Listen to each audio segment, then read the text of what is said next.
for her daughter's college and did this when I refused. Hey everyone, before we dive in, I have a quick favor to ask. If you enjoy content like this, please hit the subscribe button. It's free, supports the channel, and ensures you never miss out on amazing videos. All right, let's get started. 34M, with a string of houses in my name in our hometown. This has been due to years of hard work, careful investments, and sacrifices made along the way. Just to give context, I come from a modest family. My parents were both blue-collar workers and labored tirelessly to provide a comfortable life for me and my siblings.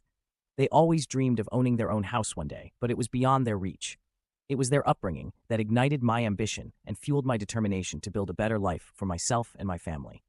One day, I met my wife during our college years. My wife shared similar experiences in her family. Raised by a single mother who worked multiple jobs to make ends meet, she learned the significance of financial prudence and resourcefulness. We both wanted to overcome financial struggles one day and create a stable life for our children in the future. My wife and I tirelessly bought and flipped houses over the years.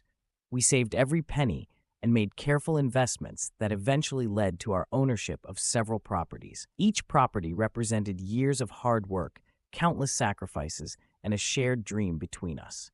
Today, I am a father to two wonderful kids, a son and a daughter. Our properties are not just a source of income, but a symbol of our dedication to securing a future for our children.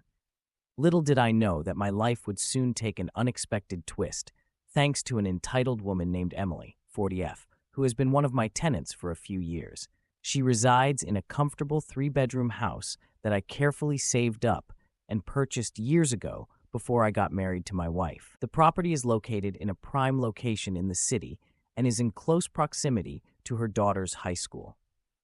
Emily was a single mother, as her husband had unexpectedly abandoned her after their daughter was born. When I became aware of her circumstances, I offered her a subsidized rent to enable her to move in.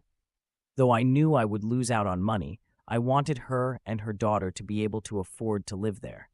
Over the years, I have never increased the rent, and it has remained the same. Emily had been a reliable tenant over the years and paid her rent on time. We had developed a casual landlord-tenant relationship over time and sometimes kept in touch when she needed my help around the house. Her daughter was a high school senior and was preparing to apply for college. 3 months ago, Emily informed me that her daughter had been accepted into a prestigious out-of-state university, which was a remarkable achievement for any high school graduate. However, this university was also very expensive, and unfortunately, her scholarship didn't even cover 10% of her fees. I knew the financial obstacles of higher education and had my reservations about how they would manage it. One day, Emily asked to meet me, thinking that it had something to do with the renovation required around the house. I agreed without much hesitation. We sat down in the living room of the house, where she started by saying that she really appreciated the fact that I had been generous with her when it came to rent. She continued to tell me that she really wanted her daughter Lily to attend her dream university, but after crunching the numbers, including tuition, housing, and other expenses, she realized that it was too much for her to handle alone.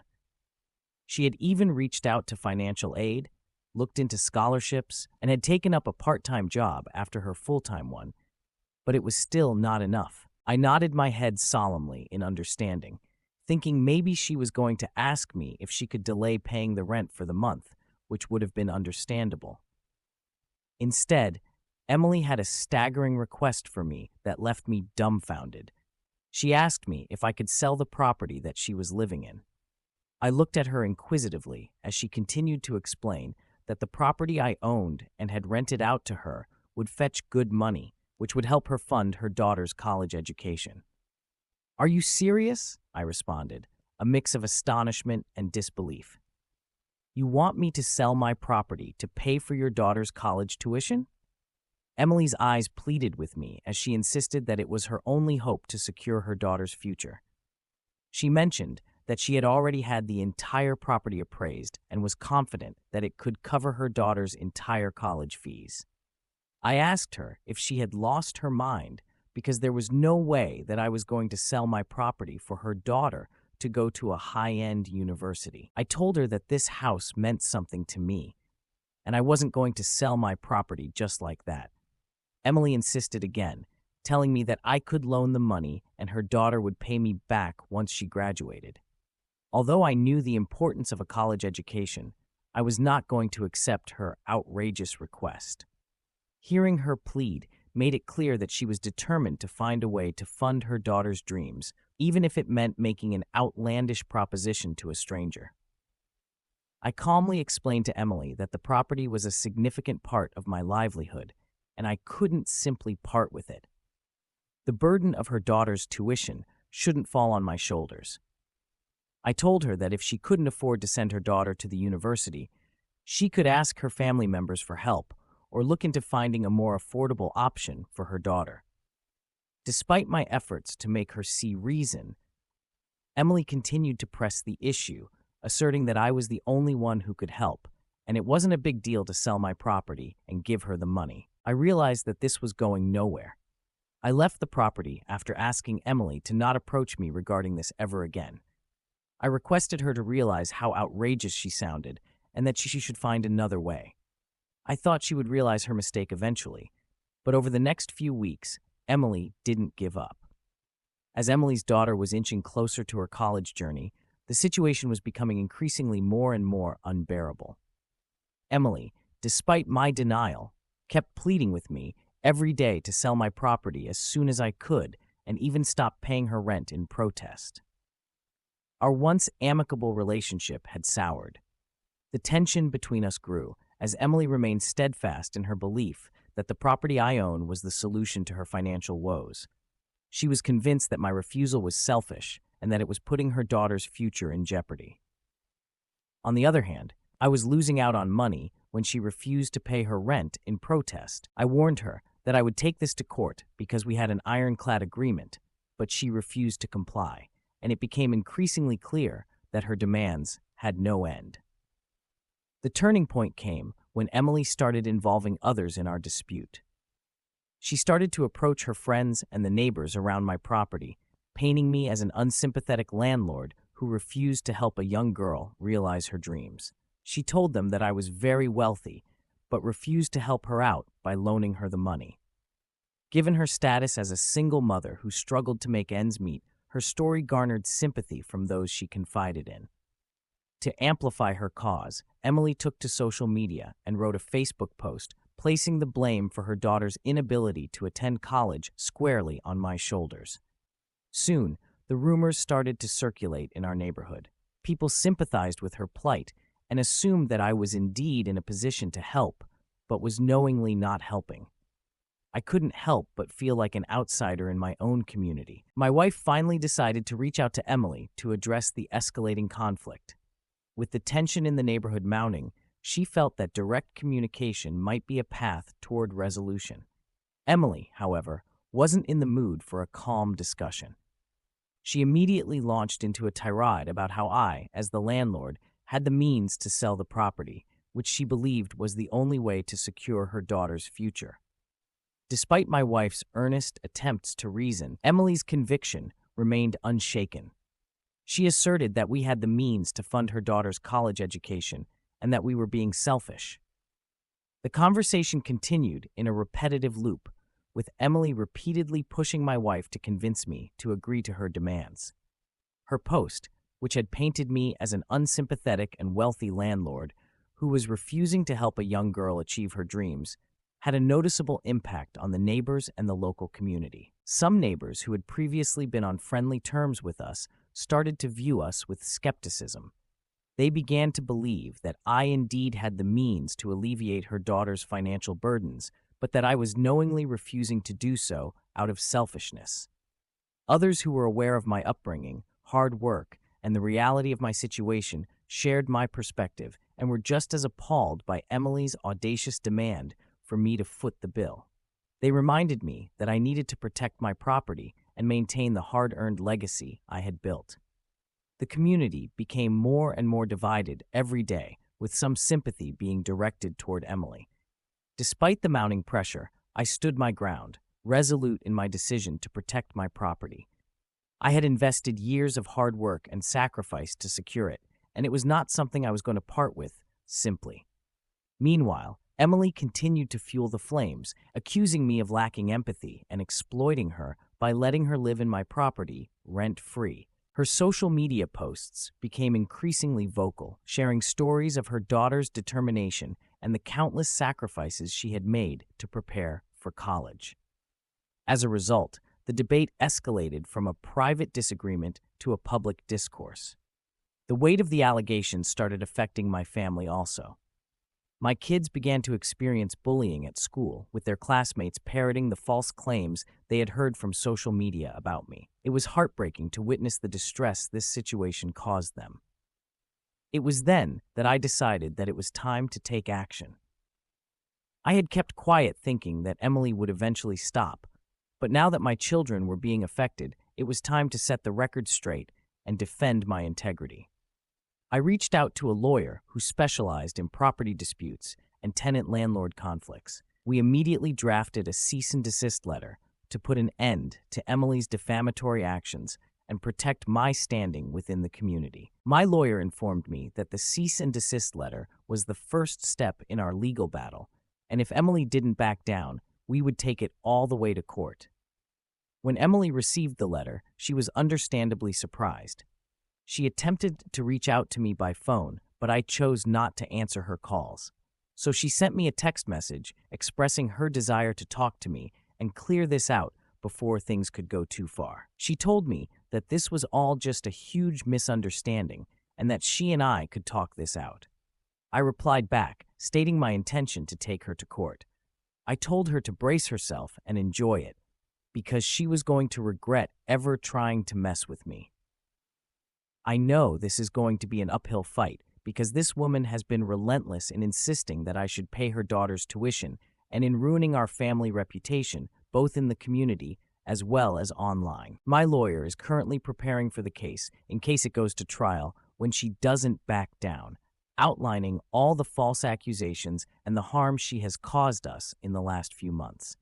When some of my relatives found out that I was taking her to court, they suggested that I should give her a chance to sort out the issue since she is a single mother and is trying to do what is best for her child. So Reddit, am I the asshole for refusing to sell my property to pay the entitled mother her daughter's college fees and instead dragging her to court? Update 1. Emily has responded to our legal action with a letter of her own filled with threats and more defamation. She has accused me of charging a high rent despite knowing her financial situation, which, according to her, made it impossible for her to save up for her daughter's education. I can't believe how far she is going to stoop down and lie just to get what she wants. Her accusations are baseless, and it is frustrating to see her play the victim card when I had already provided her with subsidized rent. It is clear she is trying to manipulate the situation in her favor, and I am not about to let that happen. It is clear that Emily is not going to back down without a fight. My lawyer Matthew has assured me that we have a strong case as her accusations are baseless, but has asked me to be prepared as the legal process is going to be long and draining. I can't help but think about how this situation has escalated so quickly. It was never my intention to end up in a courtroom, especially with someone who had been a tenant on my property, but sometimes you have to stand your ground and protect what's rightfully yours. Emily might have her reasons, but I can't allow her to pressure me into selling my property. My family's future is at stake, and I am determined to see this through, no matter how challenging it would be. I will update you next when the legal proceedings begin. Update 2. Since my last update, the legal proceedings have officially begun. The anticipation leading up to the court date had been excruciating, and the courtroom was charged with tension as both parties presented their arguments and evidence. Emily, flanked by her attorney, portrayed herself as a struggling mother, determined to secure her daughter's future. Her attorney painted a vivid picture of financial hardships, emphasizing how my property had been the last lifeline for her daughter's dreams of attending the prestigious out-of-state university. Emily's testimony was laced with emotion, her eyes welling up with tears as she described the sacrifices she had made as a single mother, the long hours she worked, and her unwavering commitment to her daughter's success. She talked about her relentless job searches and numerous applications for scholarships and financial aid, painting herself as a mother who had left no stone unturned. Throughout the proceedings, Emily's attorney relentlessly painted me as a wealthy, unsympathetic landlord who prioritized profits over a young girl's dreams by charging her with high rent. They implied that I had been aware of Emily's financial struggles, yet continued to exploit her situation. But the most astonishing twist in the story came when Emily introduced a witness who was a family friend. We were shocked when this friend claimed to have witnessed a conversation between Emily and me, where I allegedly promised to sell the property to finance her daughter's college education. I sat in disbelief as this blatant falsehood was presented in the courtroom. My attorney Matthew vehemently challenged this claim, asserting that no such conversation had ever taken place. He decided to take a more methodical approach to disprove this witness's claim.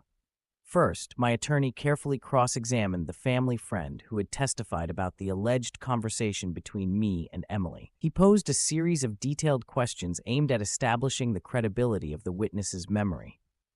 Matthew asked about the date, time, and location of the supposed conversation, seeking to elicit inconsistencies or gaps in the recollection of events. In response, the family friend struggled to provide consistent details and could not produce any concrete evidence, such as text messages or emails, to support their claim.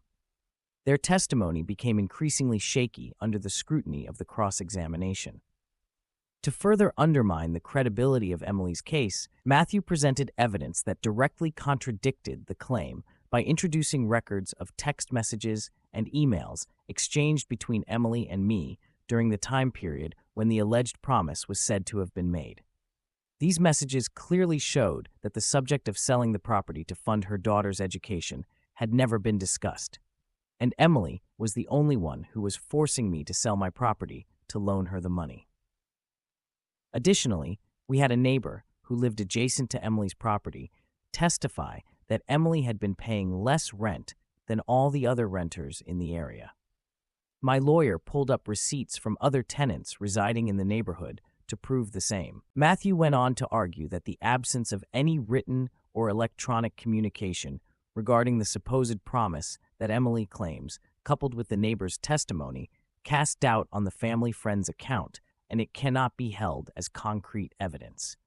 We then focused on proving that Emily had intentionally gone to great lengths to slander my reputation on social media, which in turn had resulted in the bullying of my children. My attorney presented a comprehensive record of Emily's social media posts and messages where she had accused me of being an unsympathetic and heartless landlord who refused to support her daughter's dreams. These posts were filled with emotional appeals and outright falsehoods designed to gain sympathy and support from the community. We highlighted that these posts were intentionally crafted to create a narrative that painted her as a struggling mother, doing everything in her power to secure her daughter's future, when in reality, she was emotionally blackmailing me to sell my property. Matthew then introduced screenshots of social media comments and direct messages from individuals who had engaged with Emily's posts. Some of these individuals were part of the local community and had formed a negative opinion of me based on the false information presented by Emily. These comments ranged from expressions of sympathy for her plight to outright accusations that I was an unfeeling landlord exploiting her situation. In addition to the social media evidence, we presented witness testimonies from my children who had seen my children experience bullying at their school due to Emily's social media posts. They described how their classmates had echoed the false claims they had read on social media about their father, leading to name-calling and harassment. My attorney went on to argue that there was a direct connection between Emily's false accusations on social media and the bullying my children had endured. The intentionally misleading narrative she had crafted had not only damaged my reputation, but it also directly affected my family's well-being. This presentation of evidence effectively showed how Emily's actions on social media led to real-life consequences for my children. As the legal proceedings continue, I am confident that justice will be served. The evidence presented so far has shed light on the truth and exposed the false claims made against me. I believe that the court will see through the manipulation and ensure a fair outcome in this case. Update 3. We won. The past month has been a grueling experience due to the legal proceedings.